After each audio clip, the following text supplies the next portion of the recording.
다음으로 볼 내용은 조석 마찰입니다. 조석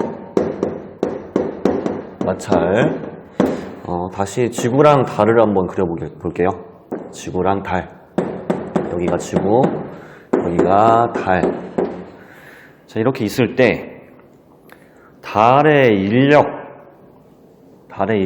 그리고 지구의 궤도 운동에 의한 원심력, 이 두 가지 때문에 지구 표면에 물이 있다면 이 물은 양쪽으로 이렇게 부풀어 오른다고 했어요. 왜냐하면 그 두 가속도 때문에 차등, 조석, 가속도가 생기기 때문이죠. 이 차등, 조석, 가속도 때문에 양쪽으로 저렇게 쏠리는 가속도가 생겨서 물이 이렇게 모이게 된다. 달을 바라보는 쪽과 그 반대 방향 쪽으로 모이게 된다. 자, 근데 지구는 자전을 하고 있습니다. 서에서 동쪽으로 자전을 하고 있죠. 그렇기 때문에 이 부풀어 있는 부분이 진짜 달에 이렇게 바로 아래에 있는 게 아니라 좀 더 동쪽으로 치우쳐져서 존재하게 될 겁니다. 달의 바로 아래쪽이 아니라 좀 더 동쪽으로 치우쳐져서 부풀어 있을 겁니다. 왜냐하면 지구가 자전하고 있으니까. 자, 그러면 여기에 있는 이 물 때문에 생기는 인력, 물도 질량이 존재하기 때문에, 그리고 여기에 있는 물 때문에 생기는 인력, 두 가지의 인력이 추가로 존재하게 되겠죠. 달을 잡아당기는 인력이죠. 저 첫 번째, 이 위에 있는 인력을 A라고 한번 해볼 거고, 그 밑에 있는 인력을 B라고 해볼게요. 그리고 여기 이 위치를 B, 이쪽 위치를 A, 그리고 지구 중심을 C 이렇게 두고 달의 궤도 운동은 이쪽으로 이렇게 가고 있겠죠. 서쪽에서 동쪽이니까. 자, 그러면 A 위치에 있는 물 그리고 B 위치에 있는 물을 봤을 때 누가 더 달로부터 가까이 있어요? 여기가 더 가까이 있죠? 그러면 여기 달에 작용되고 있는 중력 가속도의 크기는 A가 더 클까요? B가 더 클까요? A가 더 큽니다. 그렇기 때문에 B는 지금 달의 궤도 운동하는 방향의 뒤쪽으로 힘이 작용하기 때문에 달의 이 궤도 운동을 느려지게 합니다. 하지만 여기에 있는 A에 있는 이 물의 질량, 저 질량에 의해서 작용되는 중력 가속도는 달이 궤도 운동하는 방향 쪽에 있기 때문에 달의 운동 속도를 가속시키는 역할을 합니다. 더 빨라지게 합니다. 근데 B보다 A가 더 크다고 했으니까 이 달의 운동 속도는 가속이 됩니다. 더 빨라진다고 할 수가 있어요. 반대로 여기에서 달을 잡아당기기도 하지만 달도 지구를 잡아당기겠죠. 달도 지구를 잡아당기니까 지구의 자전 방향은 이렇게 서에서 동쪽인데 뒤쪽으로 잡아당기니까 지구의 자전 속도는 점점 느려지게 될 겁니다. 지구의 자전 속도는 점점 느려지게 될 겁니다. 일단 이게 조석 마찰의 개념이에요. 여기 있는 이 물 때문에 마찰이 생긴다. 그게 바로 조석 마찰입니다. 그럼 조석 마찰로 인해서 발생될 수 있는 현상을 한번 다뤄보도록 할게요. 자, 가정을 하나 해볼게요. 지구, 달, 개가 이와 같이 있습니다. 이와 같이 있다고 했을 때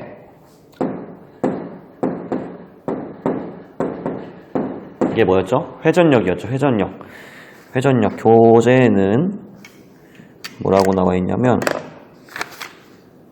회전력이라고 아마 안 돼 있을 텐데 맞나? 회전 능률이라고 되어 있습니다. 회전 능률. 어쨌든 이게 외부에서부터 작용이 안 된다. 즉 지구 달계에서 회전 능률, 즉 뭐 회전력이 일정 0이다. 회전력이 작용되지 않는다. 일단 이렇게 적어 보겠습니다. 가정을 해 보겠습니다. 자, 그랬을 때는 이 L, 얘가 누구였죠? 가군동량. 이 가군동량은 항상 일정하게 되겠죠. 가군동량은 어떻게 표현을 해줬어요? R 곱하기 P. P는 MV니까 M R 곱하기 V 이렇게 표현을 해줬습니다. 그럼 얘가 곧 일정해야 되니까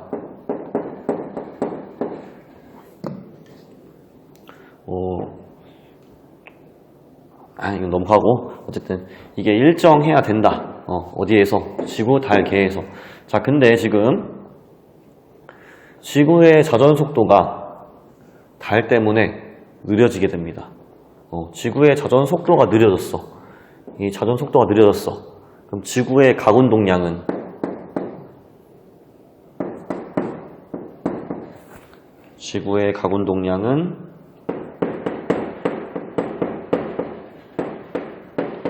작아지게 되겠죠. 지구 달계에서 가군동량은 일정하게 유지가 돼야 되는데 지구의 가군동량이 작아졌어요. 그러면 어떻게 돼야 돼요, 이제? 달의 가군동량이 커져야죠. 가군동량, 전체 이 개의 가군동량이 일정하게 유지가 되려면 달의 가군동량이 커져야 합니다. 어쩔 수가 없어요. 그래야 얘가 일정하게 유지가 되니까. 자, 그러면 달의 가군동량이 커질 수 있는 방법이 뭐가 있느냐?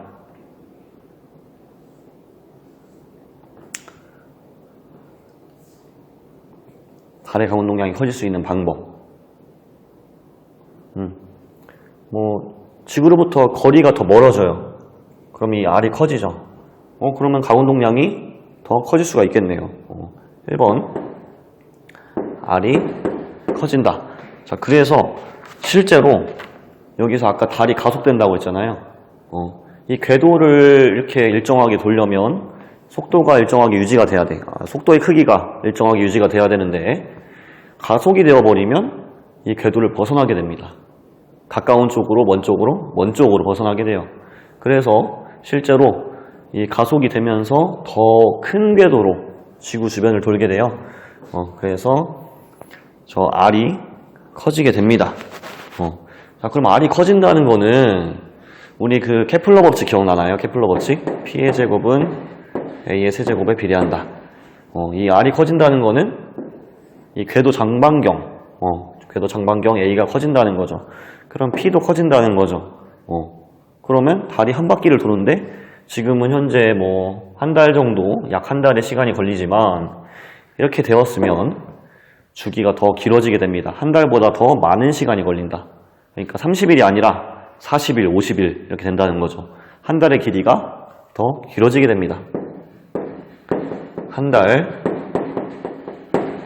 길이가 길어지게 돼요. 40일, 50일 이렇게 된다. 더 오래 걸린다는 거죠. 이렇게 되면 지구의 가군동량이 줄어들었음에도 불구하고 달의 가군동량이 늘어남으로써 지구 달계의 가군동량은 일정하게 유지가 될 수 있다. 근데 이 과정에서 달이 지구로부터 멀어지니까 케플러 제3법칙에 의해서 한 달의 길이는 길어지게 된다라는 것이 결론입니다. 교재에는 이 달이 지구로부터 나선을 그리면서 멀어진다고 표현을 했죠. 그 얘기가 바로 이거예요. 원래는 이 궤도를 따라서 가야 되는데 더 큰 궤도를 이렇게 돌다 보니까 큰 궤도, 원래 이 궤도를 돌아야 되는데 더 큰 궤도를 이렇게 돌다 보니까 나선을 그리면서 점점 멀어진다는 거죠. 자, 근데 과연 방금은 우리가 이 지구로부터 달의 거리가 멀어지게 되면 달의 가군동량이 증가해요 라고 말을 했어요. 근데 이 R이 증가하는 동시에 지구로부터 이 달이 멀어지게 되면 공전 속도도 감소하게 됩니다. R은 증가했지만 V는 오히려 또 감소하게 돼요. 나중에 멀어지게 되면. 그러면 결론적으로 이 가운동량이 증가하게 되는 게 맞느냐 의문이 생길 수 있습니다. 그런데 R이 증가하면 가운동량도 증가하는 것이 맞아? 이런 의문이 생기게 되죠. 이 케플러 제3법칙 식을 한번 가져와 보겠습니다. P의 제곱은 A의 세제곱에 비례한다. 근데 여기 A가 이제 궤도 장반경이라는 뜻인데, 이 궤도 장반경을 편의상 그냥 반지름 R로 바꿔볼게요. 이렇게 해도 별 지장은 없습니다. 거의 원 궤도를 돌 때는 어차피 같은 값이기 때문에 P의 제곱은 R 세제곱에 비례한다. 자, 그리고 궤도가 이렇게 있을 때 이 궤도의 반지름이 R이라면 이 궤도 운동 속도를 V라고 하고 한 바퀴를 도는데 걸리는 시간을 주기 P라고 한다고 했을 때 이 둘레의 길이는 궤도의 이제 이 길이 여기는 2파이 R이죠. 그래서 V를 구하라 하면 2파이 R을 주기인 P로 나눈 값이 되겠습니다. V는 P분의 2파이 R이 되겠죠. 자, 그럼 제곱을 한번 해볼게요. 제곱. P의 제곱, 4파이 제곱, R 제곱. P를 이쪽으로 옮기고 V를 반대로 옮기면 P의 제곱은 V의 제곱분의 4파이 제곱, R 제곱이 됩니다.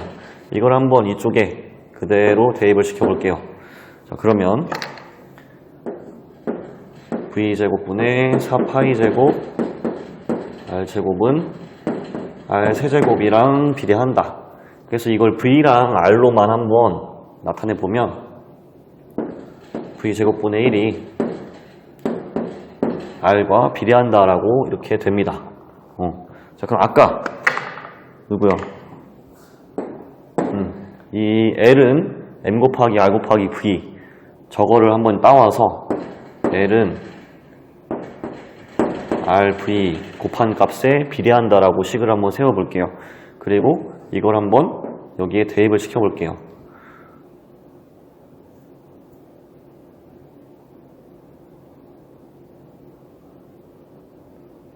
그러면 V는 이를 다시 정리하면 V는 R의 마이너스 2분의 1 제곱과 비례한 것이니까 이걸 넣어주면 이렇게지. 이렇게 하면 계산이 안 되냐? R의 2분의 1 제곱. 그래서 이 가운동량은 저 거리가 멀어질수록 저 지구 달계를 예로 들자면 지구와 달 사이의 거리가 커질수록 가운동량도 커지더라. 물론 궤도를 이제 크게 돌다 보니까 운동 속도는 줄어들 수 있어요. 그러나 그 공전 속도가 줄어듦으로써 가운동량이 줄어드는 것보다 이 궤도의 반지름이 커짐으로써 가운동량이 커지는 것이 더 영향을 많이 받기 때문에 결론적으로는 더 가운동량이 커진다는 거죠. 달의 거리가 증가하게 되면 정리가 좀 될까요? 다시 처음부터 정리하면 조성 마찰이라는 게 생긴다. 뭔데 그게? 자, 지구는 달의 인력 그리고 궤도 운동에 의한 원심력에 의해서 이렇게 물이 양쪽으로 부풀어 오르게 되는데 지구에 자전이 있으니까 살짝 더 동쪽으로 치우쳐진다. 근데 이 물의 질량 때문에 인력이 각각 존재한다. 각각 존재하는데 어디가 더 세냐? 여기 더 가까이 있는 쪽이 세기 때문에 달을 얘가 잡아당겨서 가속시키더라. 가속이 된다는 거는 이 궤도를 벗어난다는 거지. 그럼 좀 더 큰 궤도로 돌게 되겠죠. 그래서 R이 커진다. 이게 하나고, 두 번째는 이 물을 달이 잡아당기기도 하니까, 물이 달을 잡아당기기도 하지만 달이 물을 잡아당기기도 해요. 그래서 이 지구의 자전 속도를 감소시킨다. 자전 속도가 점점 느려진다. 그래서 지구의 가운동량이 줄어들었어. 그럼 지구 달계의 가운동량이 일정하지 않죠. 이걸 어떻게 유지시키냐? 아까 달의 거리가 멀어짐으로써 증가된 가운동량으로 그 줄어든 양을 채울 수 있다. 그래서 전체적으로 지구 달계의 가운동량은 유지가 된다. 자, 그러면 의문이 하나 듭니다. R이 증가하면 V는 감소하잖아. 케플러 제3법칙.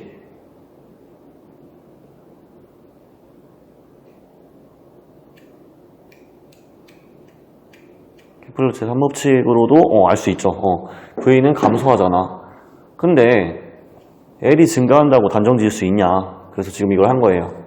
한번 해봤더니 진짜 R이 증가하면 L도 증가하더라. 궤도의 반지름이 증가하면 가운동량도 증가를 하더라 라고 하는 것입니다. 네, 다음 볼 게 이제 세차 운동이에요. 세차 운동. 지구를 그려보겠습니다. 지구. 어떤 모양이라고 했죠? 지구 자전의 증거 얘기하면서 나왔던 거. 지구의 모양은 타원체다.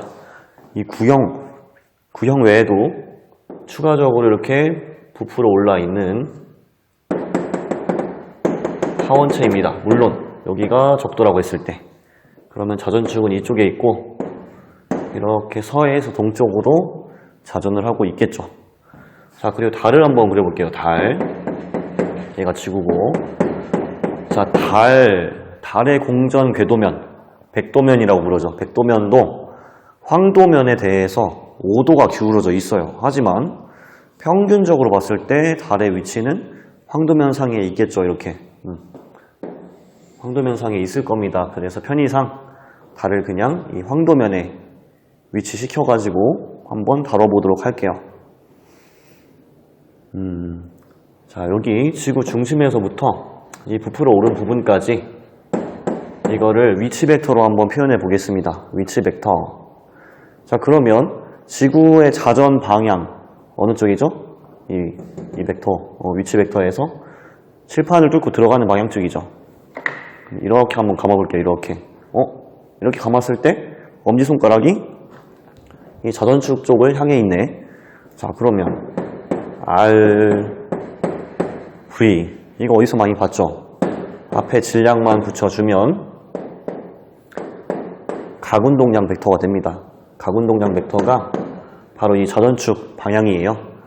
일단 이렇게 되어 있고, 그 다음에 이 부풀어 있는 부분 여기를 A라고 하고 이쪽을 B라고 한번 해볼게요. 달이 이 부풀어 있는 부분이 질량이 존재하기 때문에 잡아당기는 인력이 존재하겠죠. 근데 어디가 더 클까요? 당연히 더 가까이 있는 A가 더 클 겁니다. 그래서 B는 신경 쓰지 않고 A만 한번 생각해 보도록 할게요. 여기에서 잡아당기는 힘을 벡터로 다시 표현해 보겠습니다. 자, 그러면 동경 벡터랑 힘의 벡터 저 두 개를 한번 외적해 볼게요. 이것도 어디서 많이 보지 않았어요? 가운동량 벡터의 시간에 따른 변화량이다. 이제 교재에는 뭐 수평 회전 능률이라고 이렇게 n 벡터로 나타냈어요. 얘가 의미하는 게 곧 가운동량의 변화라는 거죠. 자, 그럼 저거의 방향을 한번 구해봅시다. 얘의 방향. R이 왼쪽에 있고 F가 오른쪽에 있네. 그러면 동경 벡터, 이 위치 벡터에서부터 힘의 벡터로 감싸보자. 이 오른손을 들어서 4개의 손가락으로 감싸보자. 그러면 엄지손가락이 어디를 가리키고 있어요? 칠판을 뚫고 들어가는 방향 쪽을 가리키고 있습니다. 즉, 이 가운동량의 변화는 여기 있을 때 칠판을 뚫고 들어가는 방향 쪽이다. 그래서 뚫고 들어가서 다시 저 뒤를 돌아서 이렇게 돌아서 다시 튀어나와. 그 다음에 다시 이쪽으로. 지구의 자전 방향이 서해에서 동쪽인데 이렇게 도는데 그거의 반대 방향으로 지금 돌고 있으니까 얘는 동에서 서쪽으로 이렇게 자전축이 흔들리게 되겠죠. 이걸 바로 세차 운동이라고 해요. 자전축이 저렇게 동에서 서쪽으로 방향이 움직이게 되는 거, 저게 세차 운동이다 라는 것이죠. 자, 그럼 우리는 이제 천체를 하고 있으니까, 천체 물리학을 하고 있으니까 꼭 알아둬야 하는 개념이 있겠죠. 그게 바로 이제 춘분점의 이동이에요. 세차 운동에 의해서 춘분점의 위치가 변하게 됩니다. 지금과 같은 저렇게 지구가 있을 때 황도면이 지금 이거라고 했죠. 그래서 이걸 천구라고 합니다. 천구를 지금 그린 거예요. 천구가 이렇게 있을 때 황도면이 이렇게 있습니다. 얘가 황도예요. 황도.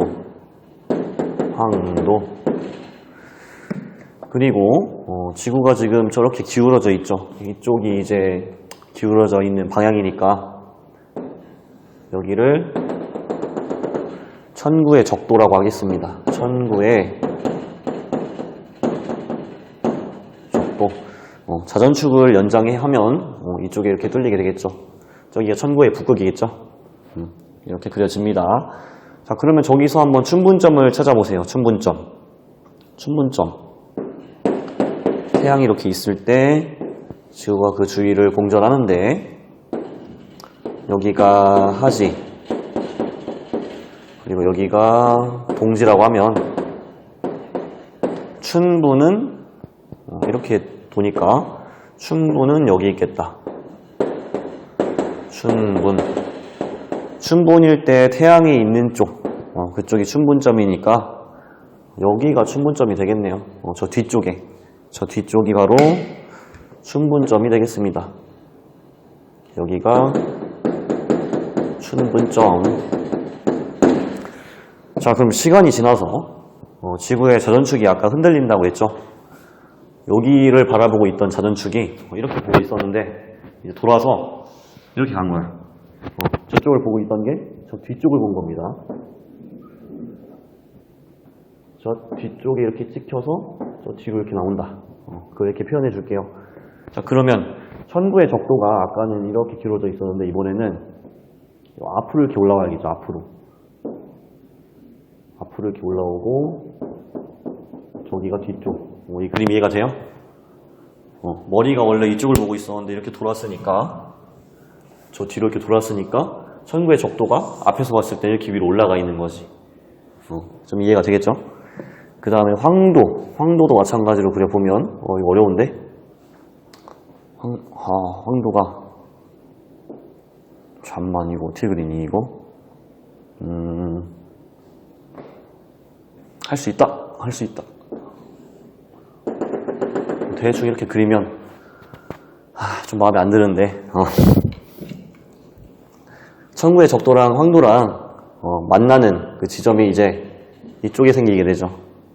이쪽에.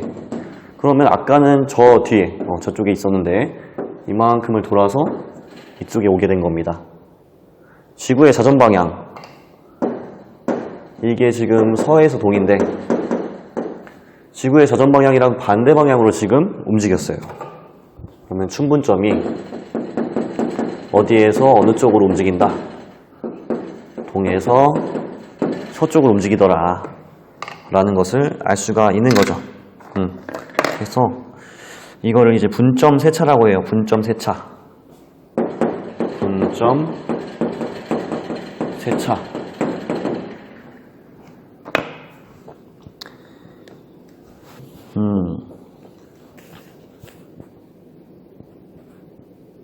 그리고 뭐 추가적으로 밑에 나와 있는데 장동현상은 뭐 달과 태양은 지구 적도면 위아래로 움직이기 때문에 지구 적도의 용기 부분에 작용하는 회전 확률은 주기적인 변화를 일으킨다. 아까 얘기한 것처럼 달, 백도면이 이제 황도면에 대해서 5도 정도 기울어져 있다. 그럼 달이 지구 입장에서 봤을 때 조금 위로 올라갔다가 다시 내려왔다가 올라갔다 내려갔다가 자꾸 왔다 갔다 한다는 거죠. 달의 위치에 따라서 이 세차 운동이 조금씩 흔들리게 됩니다. 그 현상이 바로 장동이다 라고 하는 거죠. 그 정도만 이해하면 될 것 같습니다. 네, 다음은 이제 로시 한계랑 불안정 한계가 남았네요. 로시 한계부터 한번 보겠습니다. 로시 한계. 로시 한계가 의미하는 거는 위성이 있으면 그 위성이 돌고 있는 중심이 되는 모행성이 있겠죠. 위성은 모행성에 지나치게 접근할 수 없다는 겁니다. 위성은 모행성에 지나치게 접근이 불가능하다. 즉 너무 가까워질 수 없다는 거죠. 왜? 너무 가까워지면 부서져 버리게 됩니다. 다 박살이 나버려요. 여기 모행성 한번 그려볼 거고요. 위성을 한번 그려보겠습니다. 그랬을 때 모행성의 질량을 m, 위성의 질량을 스몰 m 이렇게 표현을 해주고 이 둘 사이의 거리는 d로 표현을 해주고 모행성의 반지름은 라지 r 그리고 위성의 반지름은 스몰 r로 한번 표현을 해보겠습니다. 그랬을 때 이 위성 안에서 이 중심 지점을 1지점이라고 한번 해볼게요. 1지점. 그리고 위성 표면 쪽에 또 한 지점을 2지점이라고 해보겠습니다. 두 지점을 이렇게 해놓고서 이 모행성이 위성을 잡아당기는 인력이 존재하겠죠. 1번 지점을 잡아당기는 인력도 있을 거고 2번 지점을 잡아당기는 인력도 있을 겁니다. 근데 둘 중에 어디가 더 셀까요? 당연히 더 가까이 있는 1지점을 잡아당기는 힘이 더 세겠죠. 그럼 일단 1지점이 더 세게 잡아당기고 2는 좀 더 약하게 잡아당겨. 이걸 반대로 돌려서 생각해보면 이 위성 안에 있는 1지점과 2지점을 서로 멀어지게 하는 서로 멀어지게 뜯어내는 힘이 작용한다는 거죠. 이 두 힘의 그 차를 생각해 봤을 때 일단 그게 첫 번째 1지점과 2지점에서 중력, 가속도 차이를 먼저 보면 D의 제곱분의 GM 이게 어디에 작용하는 거예요? 여기 1지점 그리고 D 플러스 R 제곱분의 GM 이게 어디에 작용하는 중력 가속도예요? 2지점이죠. 이 둘의 차이를 한번 계산을 해보겠습니다. D제곱분의 GM 빼기 D제곱 플러스 2DR 플러스 R의 제곱분의 GM 그리고 이 분모에 있는 식에서 D의 제곱을 앞으로 한번 빼보겠습니다. D의 제곱을 앞으로 빼버리면 여기 D의 제곱 앞으로 빼고 1 플러스 2 D분의 R 플러스 D의 제곱분의 R의 제곱 GM 자 근데 저 모행성과 위성 사이의 거리인 D에 비해서 위성의 반지름인 R은 굉장히 작은 값이겠죠. 얘는 거의 0에 가깝다고 봐도 되겠습니다.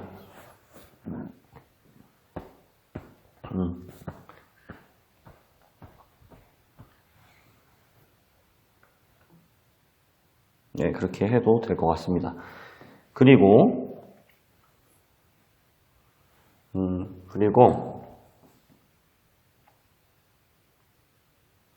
이 전체 식에서 D의 제곱분의 GM으로 한번 묶어볼게요. D의 제곱분의 GM 그러면 1 빼기 1 플러스 2 곱하기 D분의 R분의 1 이런 식이 나오게 되겠죠. 이 안쪽에 있는 걸 한번 계산해 봅시다. D의 제곱분의 GM 1 플러스 2 곱하기 D분의 R이고 분자에는 1 플러스 2 곱하기 D분의 R 빼기 1이니까 2 곱하기 D분의 R만 남게 되겠네요. 자, 그럼 분모에서, 지금 분모에서 이 1에 비해서 이제 D분의 R은 굉장히 작을 테니까 얘도 0으로 수렴한다고 해도 괜찮을 것 같습니다. 그래서 이 위에 있는 것만 한번 계산을 해주면 D의 세제곱분의 이 GM R이라는 값이 나오게 되는 것입니다. 이게 바로 저 1지점과 2지점에서 중력가속도 차이, 그걸 구한 식이죠, 지금. 그 다음에는 중력가속도가 아니라 이 둘이 지금 궤도운동을 하고 있습니다. 공통질량 중심을 기준으로 궤도운동을 하고 있는데 그때 원심력이 발생하겠죠. 이 위성의 1지점에서 발생하는 원심력, 2지점에서 발생하는 원심력, 누가 더 클까요? 자, 원심력. 이게 D라고 했을 때 각속도가 오메가라면 구심가속도, 뭐 원심가속도, 구심가속도는 오메가 제곱 D가 될 겁니다. 근데 여기 뭐 예를 들어서 R만큼 더 먼 곳에서 똑같은 각속도로 돈다고 생각해봐요. 그럼 그때의 각속도는 오메가 제곱 곱하기 D 플러스 R이 되겠죠. 더 멀리 있을수록 구심 가속도는 커지게 된다. 그럼 당연히 2가 더 크겠죠. 1보다 2가 더 바깥쪽으로 튕겨져 나가려는 힘이 크다. 그럼 이걸 또 거꾸로 생각해보면 1과 2가 서로 멀어지는 힘이 작용되고 있다. 뜯어낸다는 거죠. 또 위성을 이렇게 뜯어낸다는 거예요. 그 힘 차이 뭔지 알겠죠? 구심가속도, 이번엔 구심가속도 차이를 한번 볼게요. 자, 큰 거에서 작은 걸 빼야 되니까 저 이 지점에서 오메가 제곱 플러스 R 빼기 그 다음에 1지점 오메가 제곱 D 이걸 해주면 오메가 제곱 R이 나와요. 자, 근데 이 오메가를 우리가 다른 식으로 나타내 줄 수가 있어요. 뭐냐면 자, 이 둘 서로 만유인력이 작용하겠죠? 만유인력 D의 제곱분의 GM. 근데 이 만유인력이 무슨 역할을 해요? 얘네가 궤도 운동을 할 수 있도록 구심력의 역할을 합니다. 구심가속도를 한번 구해보면 구심가속도는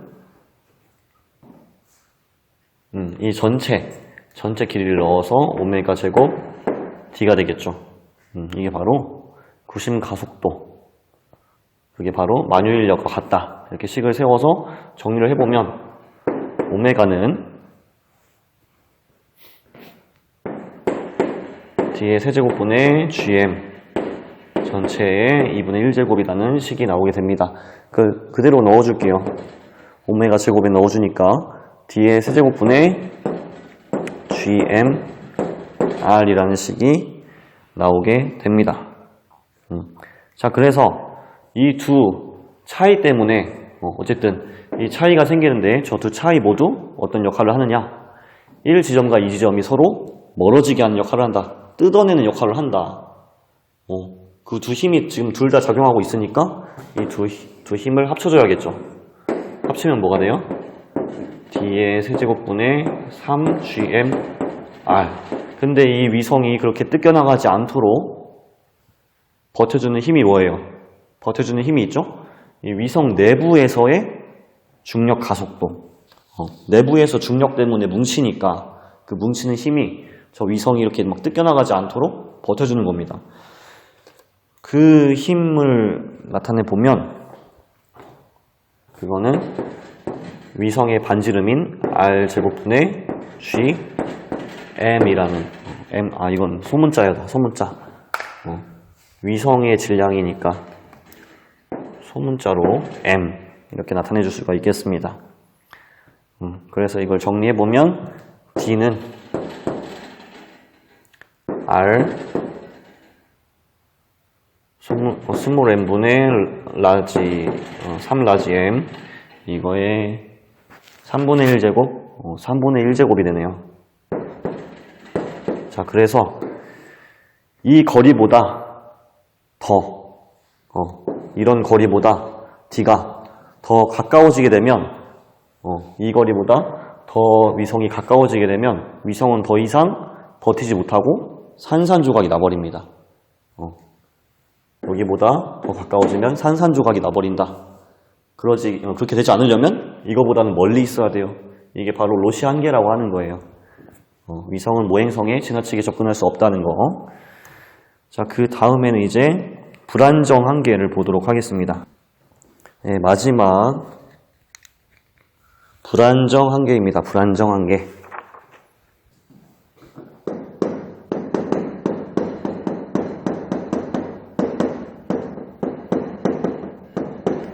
불안정 한계가 의미하는 바는 뭐냐면 위성이 이번에는 모행성으로부터 너무 멀리 떨어질 수 없다는 거예요.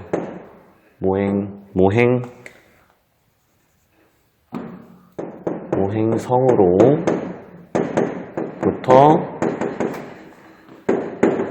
너무 멀리 떨어질 수 없다. 너무 멀리 떨어지게 되면 무슨 일이 생기냐.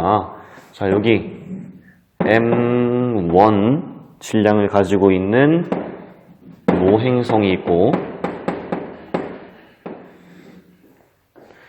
D, 소문자 D라는 거리에 스몰 m의 질량을 가진 위성이 있고 이 위성은 모행성 주변을 궤도운동하고 있습니다. 그리고 저 멀리 M2의 질량을 가진 섭동체가 있다고 가정을 해보겠습니다. 거리는 모행성으로부터 섭동체까지가 대문자 D, 그럼 여기는 대문자 D 빼기 스몰 d 이렇게 되어 있다고 할 때 위성이 모행성 주변을 돌 수 있는 이유는 이 모행성이 만유인력으로 꽉 잡고 있기 때문이죠. 근데 저 모행성도 만유인력을 작용하고 있지만 이 섭동체 또한 위성을 잡아당기고 있습니다. 근데 아직은 모행성이 잡아당기는 힘이 더 세기 때문에 궤도운동을 할 수 있는 거죠. 근데 위성이 저 모행성으로부터 많이 멀어지게 되면 그때는 이제 더 이상 모행성에 묶여있지 않고 이 섭동체의 영향을 더 많이 받게 될 수도 있다는 거죠. 그래서 너무 멀리 떨어지면 안 된다는 거예요. 그게 바로 불안정 한계입니다. 자, 그러면 이 섭동체가 이 둘에게 작용하는 중력 가속도를 그 차이를 이용해서 한번 불안정 한계를 구해보도록 하겠습니다. 자, 이 둘 중에 누구를 더 세게 잡아당기고 있을까요? 섭동체가 당연히 더 가까이 있는 위성을 더 세게 잡아당기고 있겠죠? 그러면 얘는 약하게 잡아당기고 얘는 더 세게 잡아당겨. 이걸 다시 거꾸로 생각해보면 이 둘을 지금 떨어뜨려 놓으려는 힘이 작용하고 있다는 거예요. 저 둘을 이간질 시키는 거야. 그냥 갈라 놓으려고 지금 얘가 힘을 작용하고 있다는 거예요. 자, 그러면 한번 구해보자. 이 M2 섭동체가 위성과 모행성에 미치는 차등 가속도를 먼저 얘가 더 세니까 D 빼기 D의 제곱분의 G M2 빼기 D의 제곱분의 GM2 이게 차등 가속도겠죠. 자, 그러면 분모부터 한번 정리를 해볼까요? D의 제곱 빼기 2DD 플러스 D의 제곱 GM2 빼기 D의 제곱분의 GM2. 자, 근데 가정을 하나 할 건데 어떤 가정을 할 거냐? 대문자 D가 스몰 d에 비해서 굉장히 크다고 한번 가정을 해보겠습니다. 그럼 얘 d의 제곱을 한번 빼볼게요. d의 제곱으로 뺐을 때 1 빼기 2 곱하기 d분의 d 플러스 d의 제곱분의 d의 제곱 gm2 빼기 d의 제곱분의 gm2. 얘는 거의 0에 수렴하게 되겠죠. 그리고 분모 분자에 다 1 플러스 2 곱하기 d분의 d를 곱해줄게요. 분모 분자에 그러면 d의 제곱 1 빼기 4 곱하기 d의 제곱분의 d의 제곱 gm2 1 플러스 2 곱하기 d분의 d. 얘는 그대로 빼기 d의 제곱분의 gm2 이렇게 나오게 될 겁니다. 분모에 있는 D의 제곱분의 D의 제곱은 다시 0으로 되고 분자도 1에 비해서 2 곱하기 D분의 D가 굉장히 작을 겁니다. 얘도 그냥 0으로 보내버리면 결국에 아니지, 쟤는 왜 0으로 보내? 그럼 안 되지. 뭐 하는 거야? 그럼 안 되지. 지금 시간이 지금 이제 다들 퇴근하실 시간이 돼가지고 좀 있으면 이제 저 혼자 남아요. 그래서 학교 혼자 남아봤어요. 굉장히 무섭거든요. 귀신 나올 수도 있어. 그래서 빨리 집에 가야 되니까 지금 살짝 급하게 하고 있거든요. 귀신 나온다고. 2 곱하기 D분의 D 이걸 계산을 해주면 1은 없어지겠죠. 얘 빼주니까 없어질 거고 D의 제곱분의 2 곱하기 GM2 곱하기 대문자 D분의 소문자 D. 그럼 대문자 D는 그냥 분모로 보내버릴게요. D의 세제곱분의 이 GM2 스몰 d라는 계산값이 나오게 됩니다. 자, 근데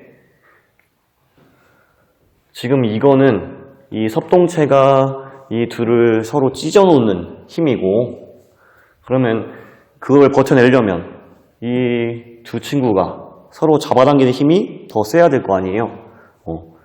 더 세야 돼. 근데 이 둘이 갑자기 이제 아니 뭔 소리야? 더 세야지. 어쨌든 계산해봐.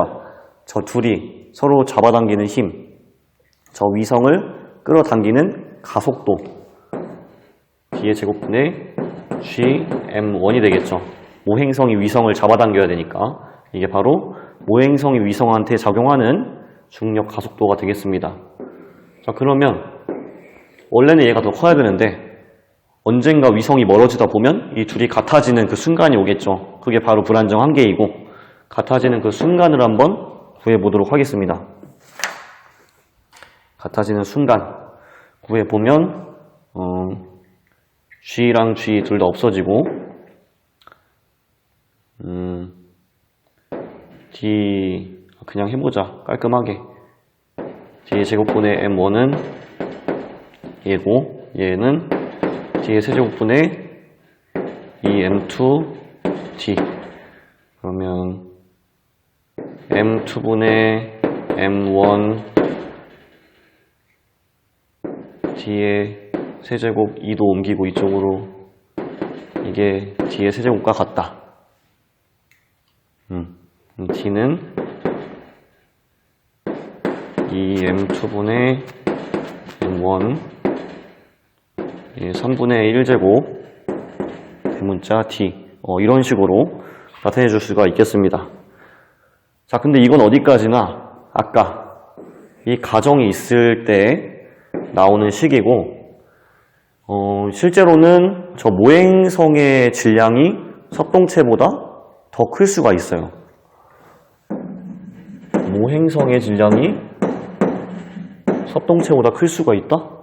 그러면 더 이상 그때는 이 D가 이 전체 거리에 비해서 그렇게 작지 않겠죠. 더 이상 이게 성립하지 않아요. 그런 경우에는 아까처럼 이렇게 0으로 수렴시킬 수가 없으니까 있는 그대로 계산을 해줘야 돼요. 있는 그대로 계산을 해줘야 된다. 한번 계산해 볼까요?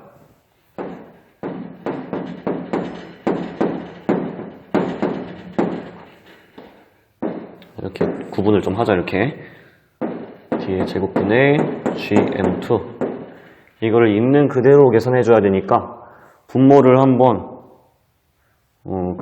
통일시켜 가지고 D의 제곱 D 빼기 D의 제곱 이렇게 양쪽으로 곱해줘 가지고 GM2 D의 제곱 빼기 D의 제곱 이런 식으로 계산을 해보겠습니다. 그럼 얘 먼저 한번 계산을 해보면 쟤는 D의 제곱 빼기 D의 제곱 플러스 2DD 빼기 D의 제곱 이렇게 되니까 얘네 둘이 없어지고 2DD 빼기 D의 제곱이 남네요. D 빼기 D의 제곱 gm2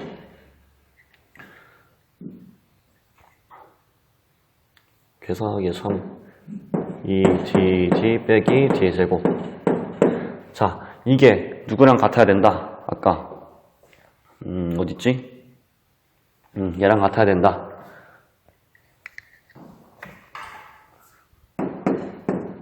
d의 제곱분의 gm1이랑 같아야 된다. gm1은 그냥 없애버리고, gm1이래. g는 없애버리고, 여기 있는 d를 한번 살짝 빼볼까? m2 d 2d 빼기 d d의 제곱분의 m1 d의 세제곱을 저쪽으로 옮겨야 되나? 아, 그냥 여기 분모에 있는 걸 다 이쪽으로 옮기고 여기 분모에 있는 걸 다 이쪽으로 옮겨버릴게요. 그러면 d의 세제곱 2d 빼기 d m2는 m1 d의 제곱 d 빼기 d의 제곱 이렇게 얘만 어떻게 옮겨주면 그 교재에 있는 식이랑 똑같겠네. m2도 옮겨야 되는구나. d의 세제곱 2d 빼기 d는 m2분의 m1 곱하기 d의 제곱 d 빼기 d의 제곱 이런 식으로 이건 언제? 모행성의 질량이 섭동체에 비해서 같거나 클 때 그때는 이게 성립이 안 되니까 저렇게 0으로 수렴시킬 수가 없고 있는 그대로 계산을 해줘야 된다. 그랬더니 이런 식으로 정리가 되더라. 너무 복잡하죠? 솔직히 이거는 나올까 싶어요. 저 정도까지 그렇게 나올까 싶긴 한데 그래도 혹시 모르니까 식만 일단 정리해놨어요. 네, 이렇게 3장도 마무리하도록 하겠습니다. 고대하던 왕을 찾았네. 저 천사도 하늘에서 노래 부르네.